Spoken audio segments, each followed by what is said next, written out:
Thank you sir. మీరు ఇలా మీ ఇంటికి పిలిచి మరీ మమ్మల్ని అభినందిస్తుంటే చాలా ఆనందంగా ఉంది. మంచి ఎక్కడున్నా అభినందించాలి. ప్రజల కోసం మీరు కష్టపడి ప్రోగ్రామ్ ఇచ్చి డబ్బు సీఎం రిలీఫ్ ఫండ్ కి ఇచ్చారు. బాగా చెప్పారు. అందుకు నాకు చాలా ఆనందంగా ఉంది. నిజం. అందుకే ఈ చిన్న పార్టీ. అవునవును. ఏమండి పిల్లలు బాగున్నారా? నమస్కారం అండి. నమస్కారం. బాగున్నావా పిపి? భలే పనేనే. మీ దయ నా మీద ఉన్నంతకాలం బాగోకుండా ఎలా ఉంటాను. కాకపోతే ఆ మెజిస్ట్రేట్ పోస్ట్ కూడా మీ చేతుల మీద అయిపోతే ఇంకా బాగుంటారు కదా అని. దేనికైనా టైం రావాలిగా. భలే పనేనే. రావద్దు. వచ్చింది. ఏంటి టైమా? కాదు, మందు. తీసుకుందాం. తాగి గంట అయిపోయింది. తాగు. ఆ షూట్ రేపు అయిపోతే ఫ్రీగా ఉండొచ్చు. అంజలి గారంట మీరేనా? నేనే. మీకు ఫోన్ వచ్చిందండి. నాకు ఇక్కడికి ఫోన్ రావడం ఏంటి? అదే మనం ఇక్కడికి వచ్చే ముందు ఆఫీస్ లో చెప్పొచ్చాం కదా, వాళ్ళే ఎవరో ఫోన్ చేసి ఉంటారు. ఎక్కడ? లోపల. రండి, అదిగోండి ఫోన్. హలో.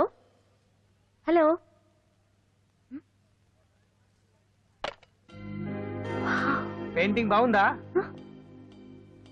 సార్?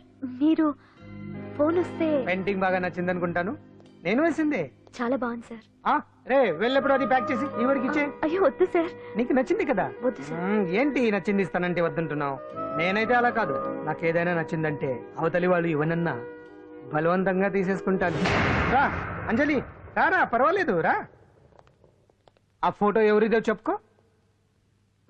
నాదే. ఆ వయసులో ఒకసారి ఏం జరిగిందో తెలుసా? మా పక్కింటి గురడి సైకిల్ నాకు నచ్చింది. ఇవ్వమన్నాను, ఇవ్వలేదు. వాటిని మేడ మీద నుంచి తోసేశాను, చచ్చిపోయాడు. తర్వాత బాల నిరుస్తల శిక్షణాలయంలో కొన్నేళ్లు ఉన్నానులే. ఇది చూడు. నాకు వయసు వచ్చిన కొత్త. మా వీధిలో ఒక అమ్మాయి ఉండేది. అబ్బా చాలా అందంగా ఉండేది. పేరు కావ్యానో శ్రావ్యానో. కురతనం కదా, మౌచిపడ్డాను. కాదండి, మొహం మీద యాసిడ్ పూసేశాను. మళ్ళీ చిన్న శిక్ష, కానీ అందమైన ముఖం.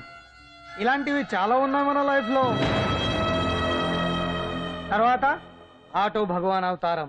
ఆ రోజుల్లో ఆటో భగవాన్ అంటే అందరికీ హడల్. రాజకీయాల్లోకి రావడానికి రౌడిజం దగ్గరదారి కదా. ఆ రూట్లో ఇదిగో ఇప్పుడు ఇలా మినిస్టర్ అయ్యాను. ఏంటో అన్ని తీపి జ్ఞాపకాలు. నేను ఏదైనా కావాలి అనుకుంటే అది దక్కాల్సింది. ఇంతకీ నేను ఇప్పుడు మనసు పడింది దేని మీద నీకు చెప్పలేదు కదూ? నీ మీదే. కంగారు పడుకు.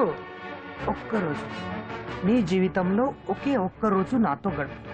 నీకేం కావాలో అడుగు, తీసుకో. అంజలి, నేను ఎంతో మంది అందగత్తెలతో గడిపాను, కానీ వాళ్ళెవరిలో లేనిది ఏదో నీళ్ళు ఉంది. అందుకే నేనంతా డిస్టర్బ్ అయ్యా. ఏంటలా అయిపోయావు? సడన్ గా అడిగేసరికి షాక్ అయ్యావా? తొందర ఏం లేదు, 1 వారం రోజులు టైం తీసుకో, ఆలోచించుకో. కానీ ఎస్ అని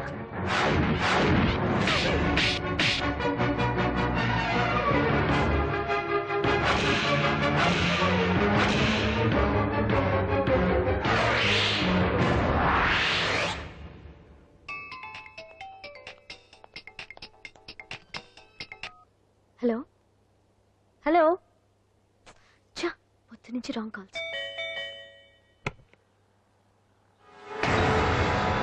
అంజలి అంటే మీరే కదా? తప్పుకోండి. వెతకండి. What's the problem sir? Search warrant. దేనికి? వెతకండి. Come on quick. Sir what's happening sir? Please tell me.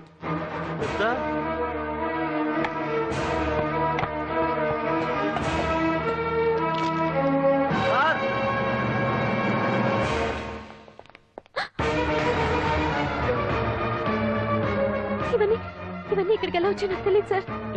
Sir listen to me please.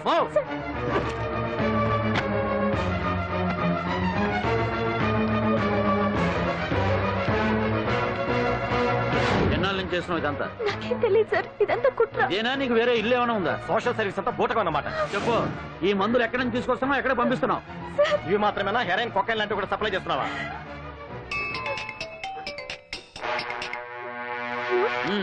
Hello cut చేశారయ్యా. ఆ లిస్ట్ లో నెంబర్ ఉందేమో చూడు. Come on quick. Yes sir, same number, Dubai Khan number sir. ఓహో, అంటే నీకు మాఫియాతో కూడా డీలింగ్స్ ఉన్నాయన్నమాట. Shut up.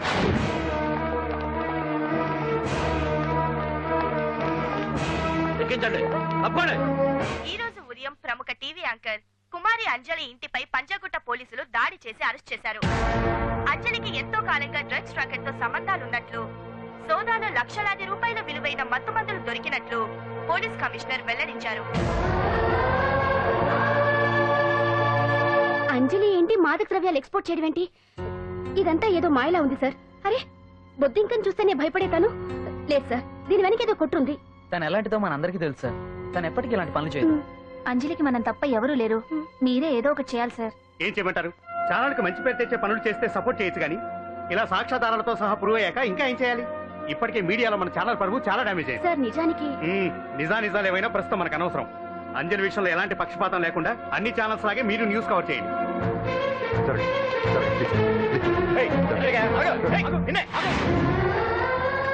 అంజలి గారు, పోలీస్ రైడింగ్ లో మీరు డ్రగ్స్ తో రెడ్ హ్యాండెడ్ గా దొరికారంటున్నారు. దీనికి మీ సమాధానం? మీరు ఎప్పటి నుంచి డ్రగ్స్ రాకెట్ నడుపుతున్నారు? మాఫియాతో కూడా సంబంధాలున్నాయనే ఆరోపణ మీరు ఒప్పుకుంటారా? మీరు చేసే సోషల్ సర్వీస్ అంతా మీ తప్పులు కప్పిపుచ్చుకోవడానికి అంటున్నారు. ఎంతవరకు నిజం? మీకు దుబాయ్ మాఫియాతో కూడా డ్రగ్స్ సంబంధాలు ఉన్నట్లు పోలీసులు చెప్తున్నారు. కాదంటారా? యాంకర్ గా మంచి పొజిషన్ లో ఉన్న మీరు అడ్డదారిలో డబ్బు సంపాదించడం కోసం ఈ పని చేశారా? నైట్ షోకి వెళ్దాం. సార్ సార్, లోపల ఏం జరిగింది సార్? సార్ కేసు వాయిదా వేశారా? రిమాండ్ వేశారా సార్? వేయకుండా ఎందుకుంటారు? భలే పనేనే. 15 రోజులు జుడిషియల్ కస్టడీ చేశారు. ఆ తర్వాత కేసు హియరింగ్ వచ్చింది. శిక్ష బాగా పడే అవకాశం ఉందా? పడకుండా ఎందుకుంటది? భలే పనేనే. పైగా కేసు డీల్ చేసింది ఎవరు? మనం. సాక్ష్యాధారాలన్నీ బలంగా ఉన్నాయి. భలే పనేనే. ఎక్కువ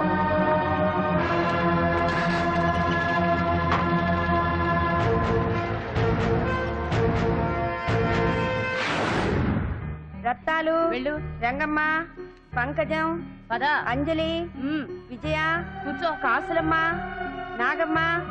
నీకేంటి సపరేట్ గా చెప్పరా? కూర్చో.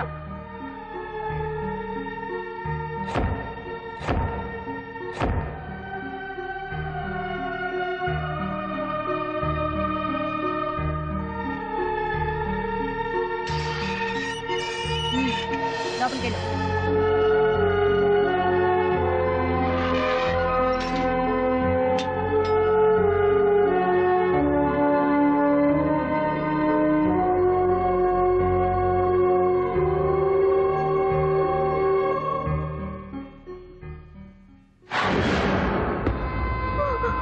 ఏం చేసి వచ్చినావు? దొంగతనమా మద్దరా? ఏం చేసి వచ్చినవే? ఏం చేసి వచ్చినావంటే చెప్పవేందే? అక్క అడుగుతుంది కదా, చెప్పరాదే. తల్లి, నేను అడుగుతున్నా కదా, దానికి నోరుంది కదా. నలుగురిని బొందల గడ్డల పండబెట్టిన నీ తల్లి నిన్ను.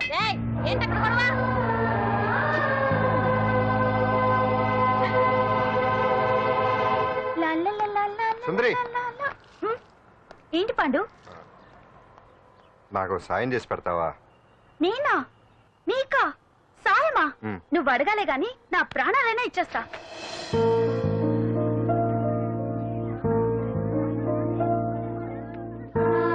ఏయ్, ఏంటో దిక్కులు చూడడం? వచ్చి 4 రోజులైంది, ఇంకా కొత్తేనా? వెళ్ళి బట్టలు కప్ప.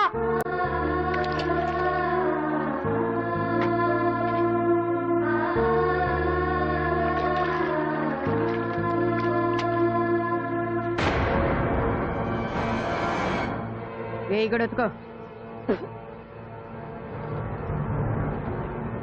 నీ తల్లి ఏంటే నీ తెక్కు? బూతకమంటే నిలుగుతున్నావేందే? ఏంటే నకరం చేస్తున్నావు? గుడ్డలు తక్కపోతే చొండాలు తీస్తా. నా చేతులు నువ్వు అయిపోయినవే. ఏంటే రింగ్ టోన్ సౌండ్ ఎక్కువైంది? నువ్వెవతివే? చూపిస్తాను. ఏయ్ సెల్సుందరి, ఇదేనా రావడం? అవును, మిమ్మల్ని అందరినీ చూసి చాలా రోజులైంది. పైగా బయట ఎండలు మండిపోతున్నాయి. 4 రోజులు ఇక్కడ ఉందామని కమిషనర్ సెల్ కొట్టేసి కావాలనే దొరికిపోయా.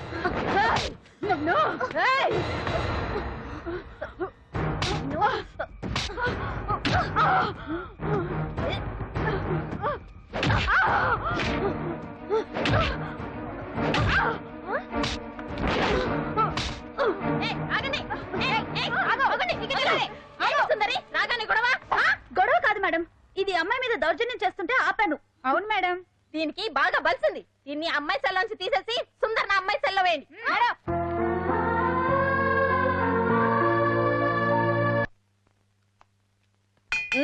అంజలి, నేనే.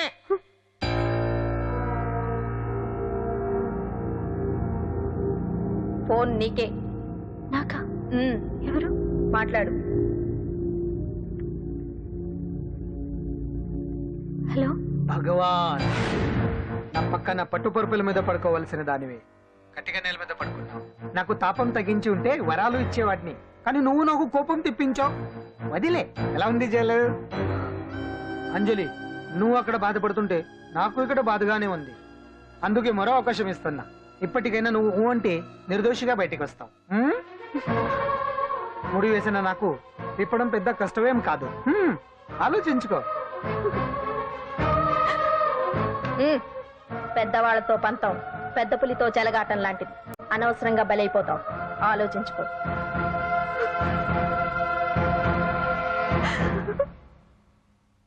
అంజలి, బాధపడకు. చెప్పుకుంటే బాధ తగ్గుతుందంటారు. నేను నీ సిస్టర్ లాంటిదాన్ని అనుకో. నీకు అభ్యంతరం లేకపోతే జరిగిన నిజమేమిటో నాకు చెప్పు.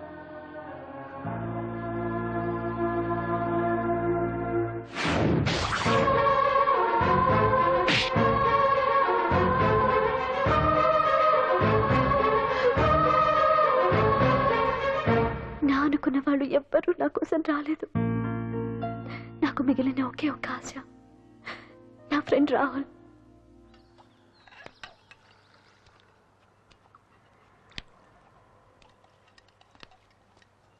ఏ అంజలి, నీకోసం ఎవరో వచ్చారు.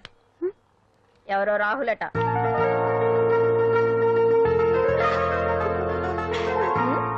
ఏ సుందరి, నేను మొక్కలకు నీళ్లు పోయమన్నాను కదా, ఇక్కడేం చేస్తున్నావు? నేను సుకుమార్కి చెప్పేశాను. ఇక్కడ జైలర్ నువ్వా నేనా? మీరే మీరే. వెళ్ళు వెళ్ళు. టిన్ టిన్ టిన్.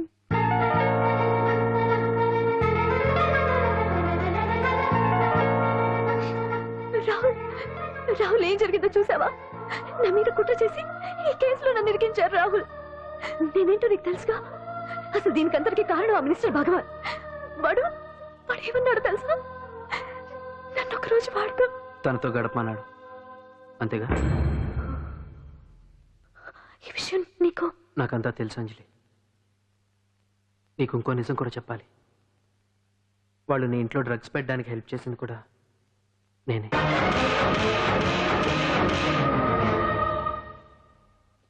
భగవాన్ ముందే నాకంతా చెప్పాడు. ఆ రోజు ఎవడో అనామకుడు నీకు డాష్ ఇస్తే వాడిని కొట్టాను. వీడిని కొట్టగలనా? ప్రాక్టికల్గా ఆలోచించు. చెయ్యెత్తి కొట్టలేనప్పుడు చేతులు కలపడమేగా ప్రాక్టికాలిటీ. ఇదంతా నా కోసం కాదంజలి, మన కోసం చేశాను. అతను చెప్పిన దానికి నువ్వు ఒప్పుకుంటే మనం జీవితాంతం హ్యాపీగా బతికేయచ్చు. గవర్నమెంట్ కాంట్రాక్ట్స్ అన్ని మనకే ఇప్పిస్తా అన్నాడు. అంజలి, ఇంత జరిగినా నేను నిన్ను పెళ్లి చేసుకుంటాను. ఈ శీలం గీలం పాతిరొచ్చాం ఇవన్నీ ఒట్టి చెప్పుకోవడానికే. అంత ట్రాష్. ఇదంతా నీకు ముందుగానే చెప్పినా నువ్వు వినవని నాకు తెలుసు. కాల్చితేనే ఇనుము, దెబ్బతీస్తేనే మనిషి లొంగుతాడనే ఫిలాసఫీ భగవాన్ది. అందుకే ఇదంతా. అంజలి, అంజలి, ఒక్కటి మాత్రం నిజం. ఈ కేసు నుంచి నిన్ను బయటపడేయడం భగవాన్ వల్ల తప్ప ఆ భగవంతుడి వల్ల కూడా కాదు.